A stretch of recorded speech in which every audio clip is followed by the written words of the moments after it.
அன்பு நண்பர்களுக்கு டாக்டர் சர்வானந்தாவின் இனிய வணக்கங்கள். ஔவையின் கொன்றை வேந்தன் ஓதலின் நன்றே வேதியர்க்கு ஒழுக்கம் என்று அவை சொல்லுகிறாள். வேதம் ஓதக்கூடிய வேதியர்களுக்கு ஒழுக்கம் என்பது வேதம் ஓதுவதை விட முக்கியமானது என்று அவை சொல்லுகிறாள். அந்தணருக்கு மட்டுமல்ல, அனைவருக்கும் அதுதான் நல்லது. நண்பர்களுக்கு வணக்கம். உங்கள் காதில் ஓட்டை, சீழ்வடிதல், வலி, அரிப்பு, காது கேளாமை போன்ற பிரச்சனைகள் இருந்தால் பூரண குணம் பெற சர்வம் ஹெல்த் கேரை அணுகுங்கள். 9176380403. அடுத்து நண்பர்களே, ஹோமியோபதியிலே ஜென்ராலிட்டிஸ் டாப்பிக்கை நம்ம பார்க்க போகிறோம். அதில் சேஞ்ச் ஆஃப் பொசிஷன் அக்ரவேஷன் அப்படிங்கிற சப்ஜெக்ட் வருது.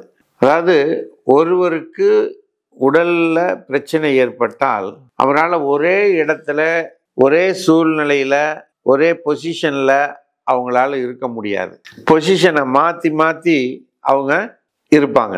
வேறு சிலரோ ஒரே பொசிஷன்லேயே இருப்பாங்க. அதாவது பிரச்சனை ஒன்று தான், ஆனால் அந்த பிரச்சனை குறைவதும் கூடுவதும் மாறி மாறி வரும். ஒருத்தருக்கு பொசிஷன் சேஞ்சே ஆகக்கூடாது, ஒருவருக்கு பொசிஷன் மாறினாதான் நல்லா இருப்பாங்க.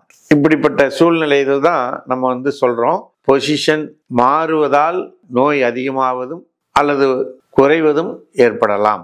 வெப்பநிலை சூழ்நிலையில் வெப்பம் அதிகரிக்கின்ற பொழுது கூடுவதும் அல்லது குறைவதும் ஏற்படலாம். வானிலை கண்டிஷன் அதிகமாவதும் குறைவதும் நோய்த்தன்மைகள் ஏற்படலாம். இப்படிப்பட்ட சூழ்நிலைகளில் உங்களுக்கு ஏதாவது பிரச்சனைகள் சேஞ்ச் ஆஃப் பொசிஷன்லையோ இதுலையோ இருந்துச்சுன்னா நீங்கள் உடனடியாக ஹோமியோபதி மருத்துவரை அணுகி மருந்தை பெற்று நலமடைய இறைவனை பிரார்த்திக்கின்றோம். வாய்ப்பளித்த சர்வம் யூடியூப் சேனலுக்கு நன்றி கூறி விடைபெறுகிறோம். நன்றி, வணக்கம்.